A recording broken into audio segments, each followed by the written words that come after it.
Right. Or that's a better topic. So shingle roofing, the types of shingle roofing. Right. Instead of shingle roofing being one of the many direct links, it was in a folder that said shingle roofing, and then the types of shingle roofing underneath it. Yeah, and that led to these really complex trees, that, like trees of pages and stuff like that. So those secondary keywords in the folder would then optimize because they were more obscure, and it was okay that they were on a third level. Right. And then or fourth or fifth. Or fourth level. And the primary word for shingle roofing was supported by the supportive content underneath that. Right. So interestingly, lately, so then not as much as a year ago or less, maybe 6 months ago, this began to change back again to a root level. Yeah. And so it gets a little complicated, but if you stay with us here, this is what's going on right now. We still have to do proper parent-child format, right? We still have to silo. You still have to have structure to the site, but some pages, and especially this comes in, I think you're going to talk about blog structuring in here. Yeah. So never mind, I'll come back to this. But the silo structure is still important, but my personal opinion is that these huge branching sites with 6 layers deep, what it led to was people making, you'd have like your shingle example, you'd have roof shingles, and then they'd have every possible weird category of shingle under that, and it became low value content. That's true. And so they said, okay, no more of that, start doing... Hey there guys, it's Nolan and Jason here. Today we're going to talk about creating topical relevance through URL structuring. You had trouble with that. I didn't say that properly. Topical relevance. Yeah, look, you did it fine. You did it fine. But anyway, it sounds a little boring, but it's important, and it is. Yeah. It's a weird technical detail that almost nobody talks about, but actually is fairly important. It's become really important. Yeah, recently. especially recently. I think recently it's become really important. That's why they. We actually had someone else in the office say we should talk about this. So we're like, okay. Oh, do we have to? This is one that's this is that boring speech deal, but it's important. So it was put up because of how important it's become. So I thought we start about talking about what this was like 15 years ago. So 15 years ago, everything that was a direct root level right off the domain, off the domainname.com / name of page. ABC optimize me first. Whatever it was, and then somebody stick the keyword in there and dash it. And then they got into keyword stuffing of these. And it really seemed, so years ago, if it wasn't off the root level, off that there's a first folder link, and you look at this like a family tree basically, right? Right. So you start out with original mama and daddy, and then it branches and branches and branches and branches. And it would have been that first generation after mama that would have done the best 15 years ago. Right. And for 5 years after that, and probably somewhere around 8 years ago, 9 years ago, they began to. It really kicked in with the content. Penguin in 2012. And Panda is the content. Penguin. Oh, did I reverse those? Sorry about that. But so they got to the point to where they're like, okay, we're not going to give you credit for that anymore. We're going to penalize the primary keyword you needed. It got to the point to where if you didn't structure things into folders properly, which we still do, and we'll talk about that in a second, but if you didn't structure this in a parent-child format or silo architecture, then they're going to basically show these other pages, but you don't have any other pages carrying weight to the primary keyword terms. Right. So let's give a category topic like residential roofing versus commercial roofing. So if the keyword was residential roofing, but it was just stuck in the first folder and everything was stuck there, then 8 or 10 years ago, they'd begin to sap the primary keyword, and you might end up with architectural roof shingles, but you'd miss the word shingle roofing.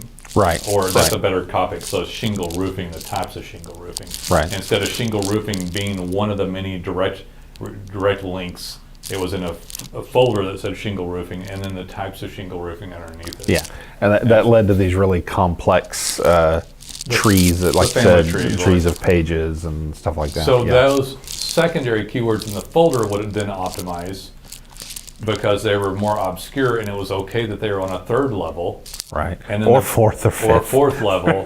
And the primary word for shingle roofing was supported by the supportive content underneath that. Right. So interestingly, lately, so then not as much as a year ago or less, maybe yeah. 6 months ago, Yeah.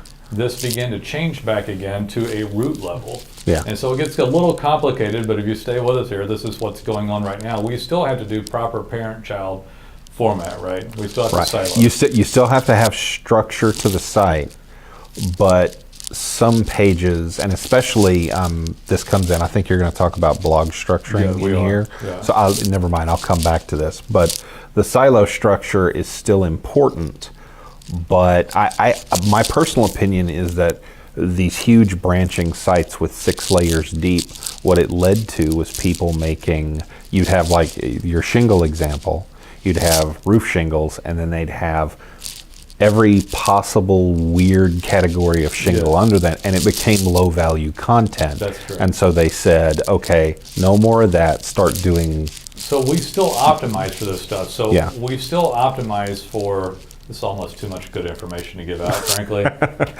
This turned out from something really boring to kind of fascinating, but we still optimize for stuff like hose bib replacement in a city from the hose bib page. Right. Which could be argued that is extraneous BS, but people still do type it in. Right. Just very few people. And the one page for a hose bib replacement still optimizes at #1 ranking. Right. Because of this. But I guess the overall fear is there a penalty for these lower ranking keyword pages? Some sort of that was another thing within this topic category that Google says, hey, you may have a great page about hose bib replacement in the city, but because you've got so many bullshit pages, we're not going to show you for plumbing repair. We're not going to show you for your primary keyword term. Yeah, and we're seeing some rumblings of that happening. Of it. Yeah. However, the one that I'm referring to, the guy gets 15 calls a week. Yeah. On a website effort that was that was brand new when we started it. Right. It's not they haven't brought the hammer down or Yeah. anything yet. It's just we're starting to see some signs that maybe they're thinking about So it. we've been beginning to, throw some of the content is well done into more of a general page for many different things. Right. Because I guess Google has said, look, you can talk about 40 types of shingles and all this crud if you want, or all this other stuff, but if no one ever clicks on it, we don't like it as much. Right. So therefore, you only show for all this crud and not the primary keyword term. Right. So but that isn't always the case. There's other factors like how old the website is, how much other work's done, how many inbound links, and domain authority. How much competition there is. Yeah. We have a client that's in an obscure category, and we gave him a absolute crap ton of stuff like this on his site, and he's doing great. Yes. He's actually He has city pages and the whole bit. Yeah, he has city pages, stuff that we sometimes don't like to do anymore he's a for some contractor. markets.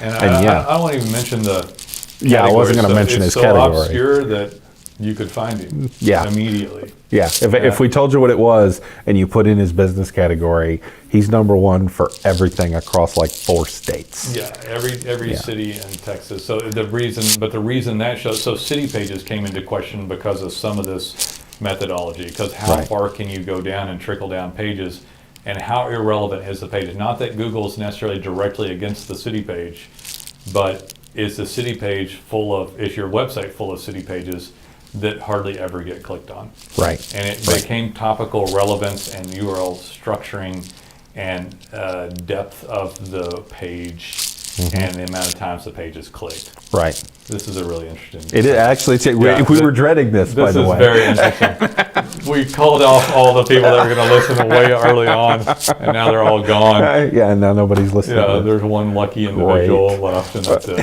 So this structuring has really changed the way data is done now. That guy, the reason that Jason brought it up is because it's so obscure that no one has. No one has a competing site. There are very few people that have city pages. Yeah. So Google's like, well, Jesus, we don't typically like this crud. This sucks, but it's the best thing we got. But it's the best we got. It's the best dog in the bunch, right? Yeah. And so if it's a roofer or a plumber, and people have thrown city pages up everywhere, then inadvertently they've created some sort of spam in that category. Right. Yeah, they've created something that Google views as spam, and roofing and plumbing, as you guys in the business know, it's highly competitive. Highly competitive, and people tried all this stuff. Yeah, and if you're in a major market, like a big city page spread is just flat out not going to work anymore. Right, but if they're in a little category, I'll give some states that seem like they should be competitive but aren't always, like New Jersey or parts of Pennsylvania. These are populous states, but they also are strewn with lots of tiny towns. Yeah, we're deep in the South. We're in Texas, and the way, so it's a little different here, but the way things are arranged in like Pennsylvania, New Jersey, and New York is they have they have townships and hamlets and villages and words we don't even use in this part of the country.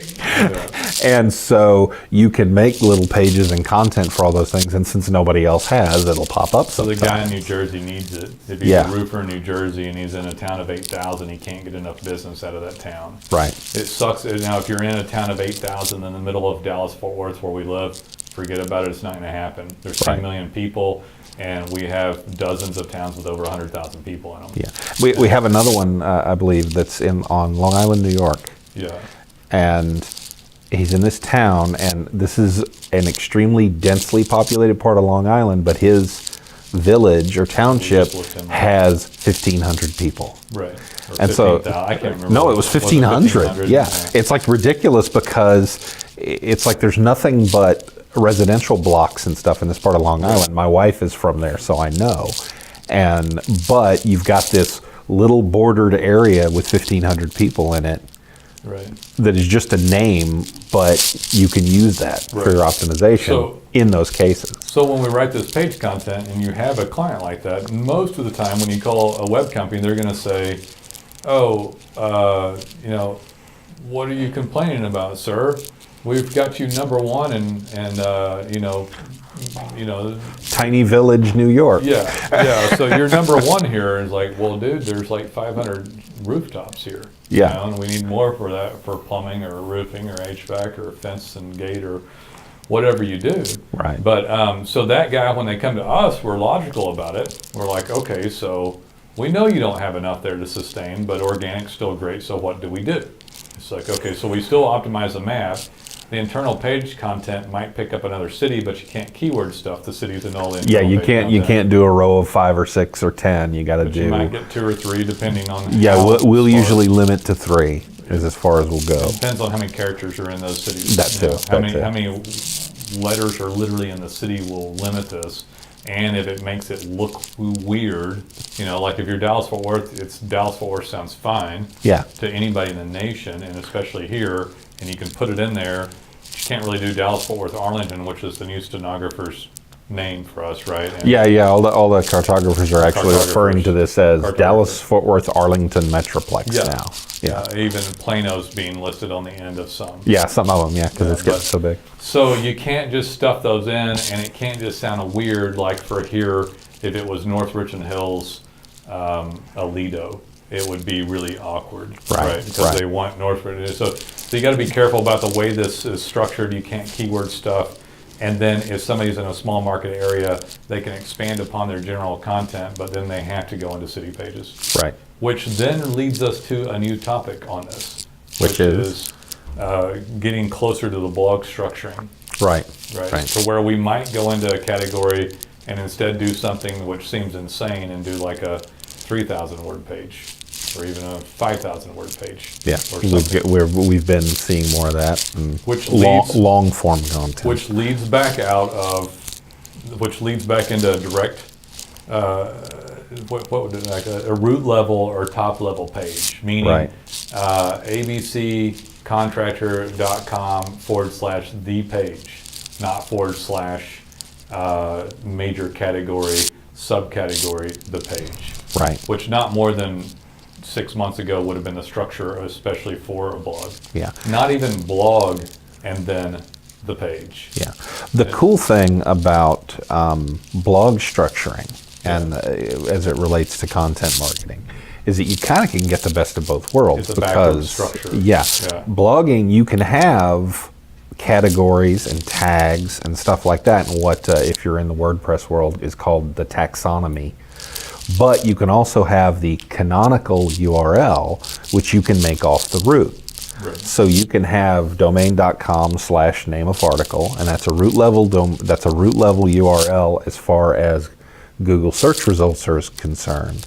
But you've also got this taxonomy coded into the page that hands Google the structure and the organization at the same time. It's reversed. Yeah. So it's a weird reverse. It's a reverse thing. deal. So one page is root level directly off the root, but then that page is in a category on your WordPress, and then within that category, the sites underneath it link to each other. Right. And or link to something else. And so it takes the and structure. that's important. The long form content that you do like that needs to link back to home pages or the pages in this category. Yeah, other pages in the same category on the page site. in the category. Right, whichever it is. Which gives structure back to it, even though it went straight root. Right. Yeah. Right. Pretty damn cool stuff. We should actually have everyone listen to this one. Yeah. This is good stuff. This is like extremely cutting edge stuff. So I don't know if we want to recap any of that. That's a hard recap. I don't know how we recap. Just go back and watch it. Creating again. topical relevance through URL structuring, top level and lower level pages. We explained that. Lower level pages are still okay in some cases, but they truly need to be a lower level topic. Yeah. If your high level topics are on a lower level page, that would all day long be bad now. Yeah. Right? If you're drilling down just to create a page that goes for one keyword, Yeah. it's probably not going to work.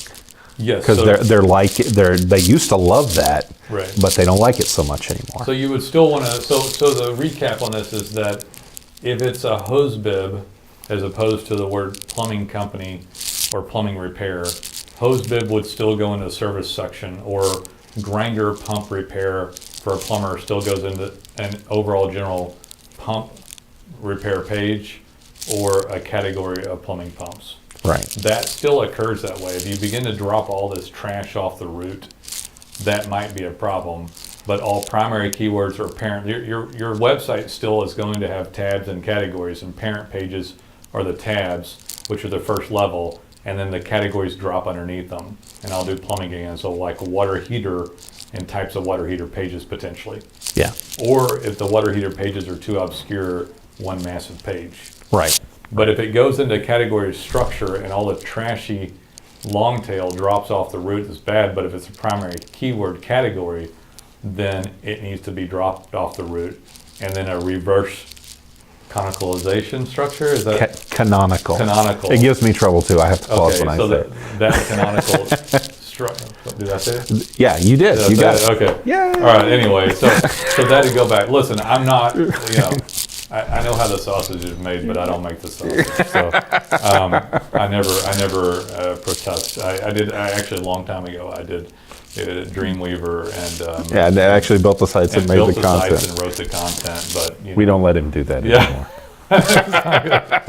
We've got extreme high-end services here. By the way, we can end on that. Damned if we're not good at this stuff at this point in time. Yeah. Yeah. To be able to sit here and discuss this with someone and have resources and great people here to provide this service, which you cannot possibly understand how this affects you. This Right. is the exact juice that someone comes here to buy. Right. So we perform the services. I could go on, but I'd be filling time, and there's no need for that, right? Right. Y'all call us sometime. Take it easy. Bye-bye.